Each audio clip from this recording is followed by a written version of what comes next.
Coconuts, it is your girl, Princess Cat, and I can't even tell you how many times I've tried to film this video today, but I keep getting interrupted and failing. So this is going to be my final take.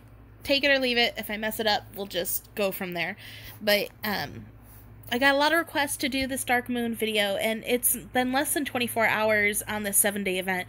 So there's a lot that I don't know, and but I can give you guys some tips and tricks for starting. I have a lot of people that don't even know where to start, and that I can help you with.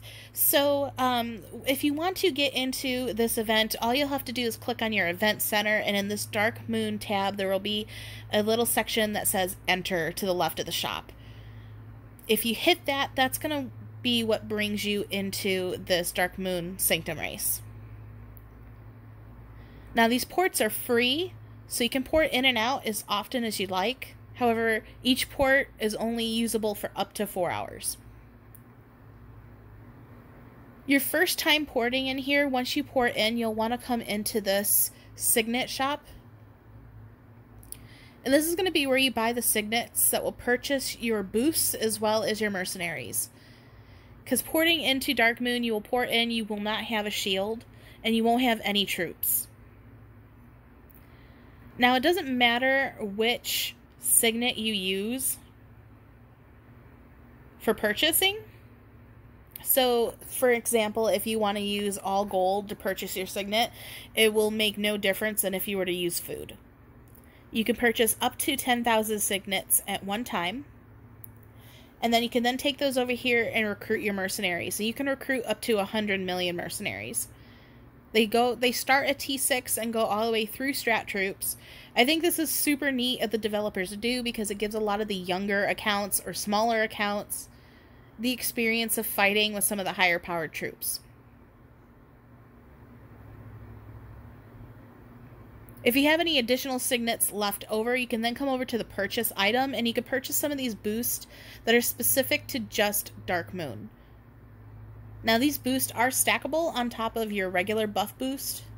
For example, you could use your 400% troop attack boost in addition to this 1500% troop attack boost. But the boosts that are in here, like the 300% march limit and the 500% troop HP, are only good here in Dark Moon. So don't hoard up on them and think that you can pop them on the next cap battle, because they will be useless. Like my soul. Once you have your troops and your boost, you can then work to take over a territory.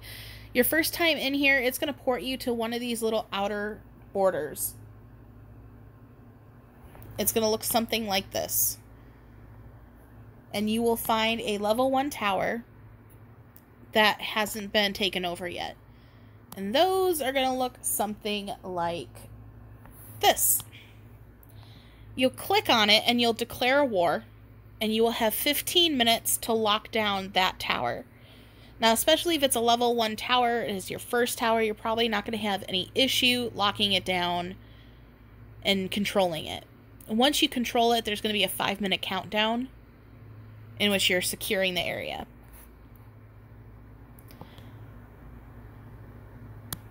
I forget what term they use with that. A settlement. You settle the area. Once you have it settled, you will then need to mark it as your base.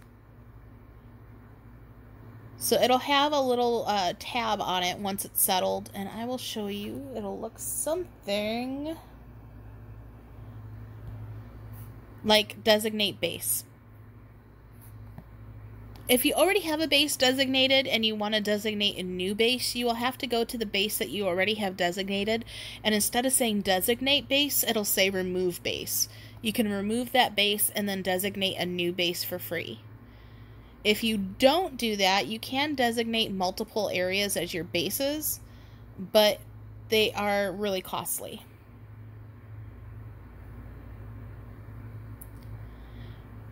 These signets that you use to declare wars, these alliance signets, are different than the regular signets that you have. These ones have to be earned and not bought. Each of these magic towers or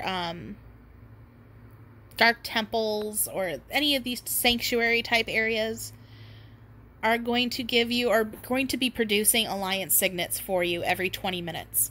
Obviously, the higher and rarer the tower, the more signets they're going to make for you. So that's why you see a lot of alliances are dropping some of their level 1 towers, because the more territories you own, the more costly it is when you take over a new territory.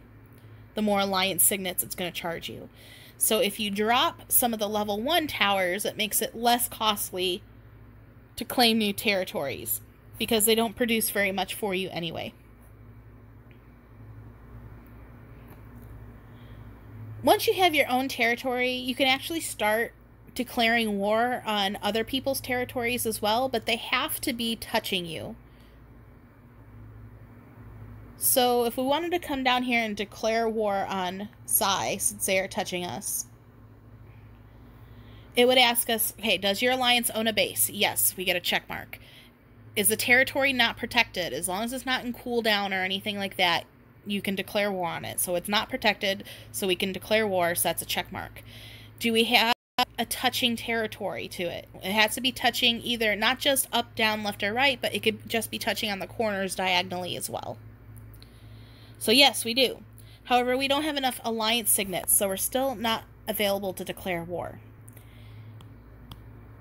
If we wanted to, if we did, it would give Psy 5 minutes to kind of come in and fill up their tower with reinforcements, as well as prepare themselves over here.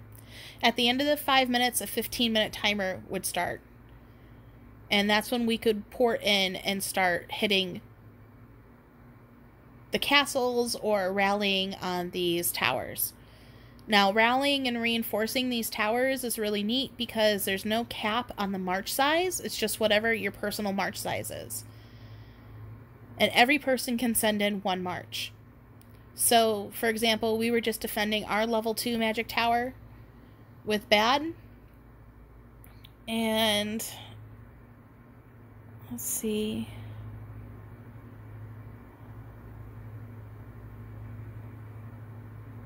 We had a 42 million rally size. Because with that 300% march boost, we're having people with marches of 5 million or even more.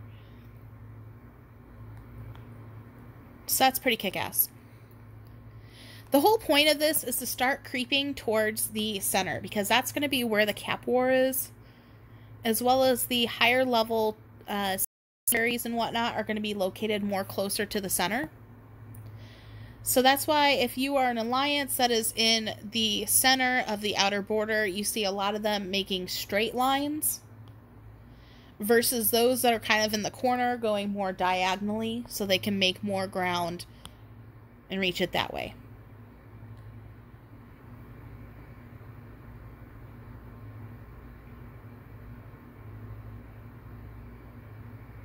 Now, the first 20 alliances that are able to have 20 territories or more are able to come into here and assign themselves a color. Now, they can drop below 20 after that, and it's not going to take that color away from them. It's permanently assigned to them for this particular event. 7-day event. So that's why some alliances have colors, but some don't, because they weren't within that first top 20 to get colors. And that's going to be represented by this, like, neutral foggy gray.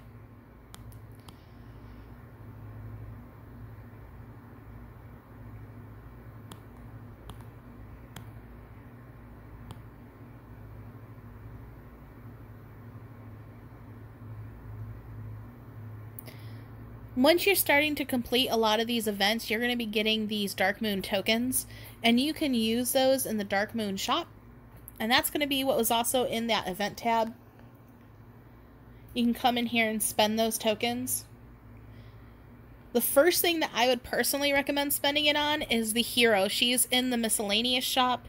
I've already purchased her. She was 500,000 tokens. That's easily attainable by anybody that puts in minimal effort during these 7 days. I was able to get her within the first 8 hours of this event, no problem. So everybody can obtain her with a little bit of effort. Angela, get your girl. Get your girl, Angela.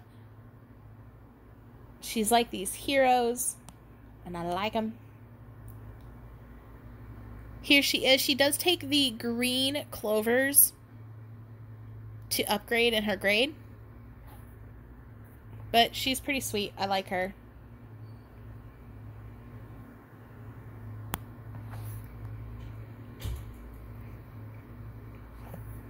You will like her too. Don't forget that if you need to level her up or any of the new heroes up, that in your alliance shop at the bottom is going to be unlimited amount of 5 million hero XP that you can purchase with your honor points, and that'll help you get your heroes up to higher levels.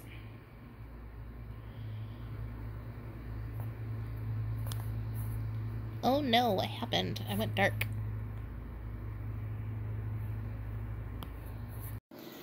So, coconuts, that's about all that I have for you today.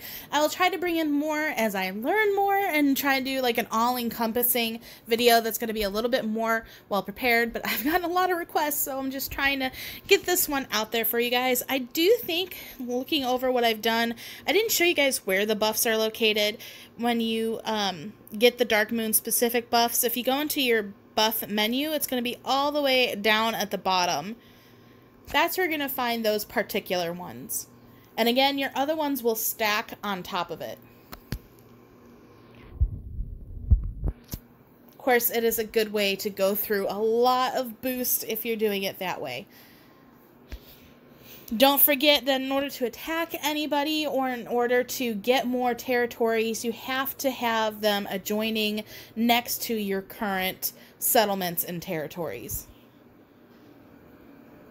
So once you declare war, you can then either take another area over or start fighting other people. And the further down or the further closer that you get to the center of the map towards that capital, you're going to have higher areas that are going to give you more signets and better boosts.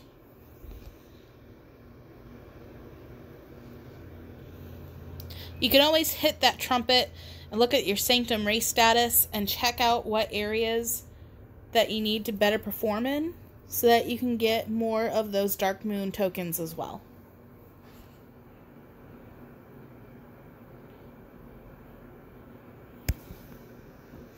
Until next time, my lovelies.